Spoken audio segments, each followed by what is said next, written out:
అందరినీ పక్కన పెట్టండి, వాళ్ళు గొప్ప వాళ్ళే. బాలీవుడ్ బాద్షా అని ఎవరిని అంటారు? షారూక్ ఖాన్ గారిని ప్రజలారా బాలీవుడ్ బాద్షా అంటారు. భారతదేశంలో కాదు, ప్రపంచంలో ఉన్న 190 దేశాల్లో ఆల్మోస్ట్ 100 దేశాల్లో పైగా అతనికి వీరాభిమానులు ఉన్నారు. అలాంటి వ్యక్తి తిరుమలకి వెళ్ళాలనుకున్నప్పుడు చట్టబద్ధంగా ఉన్న డిక్లరేషన్ మీద సంతకం పెట్టాడు. ఒక్కసారి ఇది చూడండి, ఒక్కసారి దయచేసి ఇది చూడండి.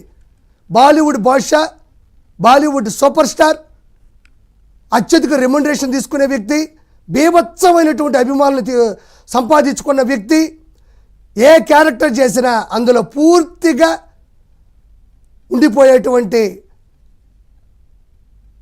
ఒకసారి నేను చదువుతాను, ఇది కూడా వినండి. Sir, belong to Shahrukh Khan, belong to Muslim religion, however I have faith in Lord Venkateswara and reverence him and to his worship. Surname వచ్చి Khan, first name Khan, middle name Shahrukh, address BJ road. ఇదేందోనండి బనా కొంచెం ప్రింట్ అర్థం కదా. తర్వాత Mumbai Maharashtra, ID proof produced, ration card and అన్నిట్లో ఆయనే సంతకం పెట్టి సిగ్నేచర్తో సహా 100% మీరు ఒకసారి చెక్ చేసుకోండి. ఇచ్చారు. మొన్న మనం చూసాం కదా లాల్ బాగ్చా. అవును, ముంబైలో వినాయకుడి విగ్రహం లాల్ బాగ్చా అని చెప్పేసి చాలా గొప్పగా పెడతారు, కొన్ని ఎన్నో దశాబ్దాలుగా వస్తుంది. అక్కడ కూడా వెళ్ళి పూజలు చేశారు, బొట్టు పెట్టుకున్నారు, ప్రసాదం తీసుకున్నారు, అన్ని ఆయన గౌరవిస్తామని చెప్తా ఉన్నారు. మతాన్ని, హిందుత్వాన్ని గౌరవిస్తున్నారు. అట్లా అని చెప్పేసి మా మతాన్ని కాదు అనట్లేదు కదా వాళ్ళ మతానికి సంబంధించి. పవనన్న, ఇక్కడ ఎలా ఉంటుందంటే, ఒక కాలేజ్ ప్రిన్సిపాల్ ఉన్నాడన్న, ఒకరు బీఎస్సీ తీసుకున్నారు, ఒకరు బీకామ్ తీసుకున్నారు. ఓకే అనుకోండి, బీఎస్సీకి హై రేంజ్ అంటారు, బీకామ్ అంటే కొంచెం తక్కువ చూస్తారు. తప్పుగా అనుకోవద్దు ఎవరు చదువుకునే పిల్లలు. ఈ ప్రిన్సిపాల్ అనేవాడు ఏం చేయాలి? బీఎస్సీని, బీకామ్ని, అదర్వైజ్ ఉన్నటువంటి ఏవైతే కోర్సులు ఉన్నాయో అన్నింటినీ కూడా సమానంగా చూడాలి. ఇవి కూడా సమానం మీరు అంటున్నట్టుగా. అంటే కామర్స్ ఇష్టం ఉన్న వాళ్ళు, లెక్కలు ఇష్టం ఉన్న వాళ్ళు, అంటే అకౌంట్స్ ఇష్టం ఉన్న వాళ్ళు ఇటు బీకామ్ వైపు సమానంగా చూడాలి. బీఎస్సీ వైపు వెళ్ళే వాళ్ళు ఆ విధమైనటువంటి మ్యాథ్స్, సైన్స్ కావచ్చు, ఇవన్నీ దానికి సంబంధించి అటు వెళ్తారు. అంటే ఒక కాలేజీ ప్రిన్సిపాల్ కావచ్చు, ఒక స్కూలు హెడ్ మాస్టర్ కావచ్చు, ఎవరైనా కూడా తక్కువ చదువు ఉండే వాళ్ళకి, వాళ్ళ నేర్పడతనం లేని వాళ్ళు ఒకలాగా ఉండకూడదు. లేని వాళ్ళని నైపుణ్యతను తీర్చిదిద్దాలి, ఉన్న వాళ్ళని వాళ్ళకి ఎక్కువ వాళ్ళకి కంగ్రాచులేషన్స్ చెప్తూ ఉండాలి. అదేవిధంగా ఒక కుటుంబానికి వస్తే, అంటే ఇప్పుడు ఒక బీకామ్ అంటే తక్కువ ఫీజు కట్టాడు కదా, వాడిని తక్కువ చేసి చూడకూడదు, ఎక్కువ ఫీజు కట్టి ఎక్కువ చేసి చూడకూడదు. బీకామ్ వల్ల వచ్చేటువంటి భవిష్యత్తులో వచ్చేటువంటి ఉద్యోగాల్ని తక్కువ చేయకూడదు. అట్లా ఎలా అయితే ఒక ప్రిన్సిపాల్కి యూనివర్సల్గా పర్మిట్ ఉంటుందో, అలానే ఒక కుటుంబంలో ఒక 5 మంది పిల్లకాయలు, లేదా 2 పిల్లకాయలు, లేదా 3 పిల్లకాయలు ఉన్నప్పుడు వాళ్ళలో ఉన్నటువంటి ప్రవర్తన రకరకాలుగా ఇంటెలిజెంట్ పరంగా కానీ, వాళ్ళ తెలివితేటల పరంగా ఉన్నప్పుడు కూడా తండ్రి కానీ తల్లి కానీ వాళ్ళ సమానత్వంగా చూస్తూ వాళ్ళని ముందుకు తీసుకెళ్లాలో. ఆంధ్ర రాష్ట్రానికి సీఎం అనేవాడు ఒక తల్లి, ఒక తండ్రి.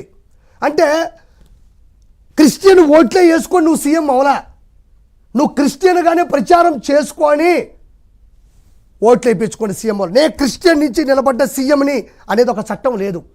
మతాల నుంచి ప్రత్యేకంగా నిలబడి సీఎం అవ్వండి అని లేదు. దానికి ఒకటి ఉంటుంది, ప్రజల చేత, ప్రజల కొరకు, ప్రజల యొక్క ఈ డెమోక్రసీలో, ఈ ప్రజాస్వామ్యంలో ముస్లింలు ఓట్లేశారు, నీకు క్రిస్టియన్స్ ఓట్లేశారు, హిందువులు ఓట్లేశారు, జైనులు ఓట్లేశారు. వీళ్ళందరూ కూడా నిన్ను నమ్ము ఓట్లేశారు. కులాలు, మూలాలు, వర్గాలు వీటన్నిటికి అతీతంగా నీకు ఓట్లేశారు. అంటే కర్నూలులో ముస్లింలు ఉంటారు, నెల్లూరులో ముస్లింలు ఉంటారు, నెల్లూరులో క్రిస్టియన్స్ ఉంటారు. ఆంధ్రప్రదేశ్ రాష్ట్రం మొత్తం మీద అన్ని కుల మతాల వాళ్ళందరూ నీకు ఓట్లేశారు. అంటే దాని అర్థం ఏంటి? నువ్వు అందరిని అడుక్కున్నావు కూడా. ముస్లిం వాళ్ళ దగ్గరికి వెళ్ళావు, క్రిస్టియన్స్ వాళ్ళ దగ్గరికి వెళ్ళావు, హిందూ వాళ్ళ దగ్గరికి వెళ్ళావు, ఆ ప్రచార రథం ఎక్కావు, అందరినీ చూస్తూ మాట్లాడినప్పుడు నువ్వు అందరినీ కూడా సమానం చేసేది, ఈక్వాలిటీగా చూసే శక్తి నీలో లేనప్పుడు, నీలో ఉన్న మూర్ఖత్వం వల్ల నువ్వు ఉగ్రవాది కన్నా ప్రమాదం. రైట్. ఇప్పుడు మీరు అంటున్నట్టుగా ఆయన ఏదైతే సమానత్వము, మానవత్వము ఇవన్నీ మాట్లాడుతున్నారో, అంటే బయట రాజకీయాల్లోకి వచ్చేసరికి, లేదంటే ఎన్నికలకు సంబంధించి ఒక ముఖ్యమంత్రి హోదాలో ముఖ్యమంత్రిగా, లేదంటే ఒక ప్రజాప్రతినిధిగా ఉన్నప్పుడు అందరూ సమానం, అన్ని కుల మతాలు కూడా సమానం, ఓకే ఇక్కడికి. కానీ మతానికి వచ్చేసరికి, ఒక ఆలయానికి వస్తున్నప్పుడు ఖచ్చితంగా ఆ మతాన్ని గౌరవించాలి. ఆ మతానికి ఇప్పుడు టీటీడీకి సంబంధించి సంబంధించిన డిక్లరేషన్ ఖచ్చితంగా అక్కడ పాటించాలి. పాటించాలి. ఎందుకంటే అక్కడికి వెళ్ళి నేను అంత సమానం అంటే కాదు, అది మతం, అదొక ఆధ్యాత్మికమైనటువంటి ప్రదేశం. లేదు ఇప్పుడు సిక్కులకు సంబంధించి వెళ్తే తలకు అది కట్టుకోవడం కావచ్చు, లేదంటే ముస్లిం సంబంధించి వెళ్తే దానికి అది క్యాప్ అది పెట్టుకోవడం కావచ్చు, క్రిస్టియన్ మత సాంప్రదాయం ఒక చర్చికి వెళ్తే ఆ విధంగా చేయడం కావచ్చు, ఎవరికి వారికి ఉంటుంది. సో బయట నిలబడి నాకు అన్ని సమానము అనడం ఒకటి. సో దాంట్లోకి వెళ్ళేటప్పుడు ఆ మతాన్ని వాళ్ళకి సంబంధించినటువంటి ఆచరించాలి.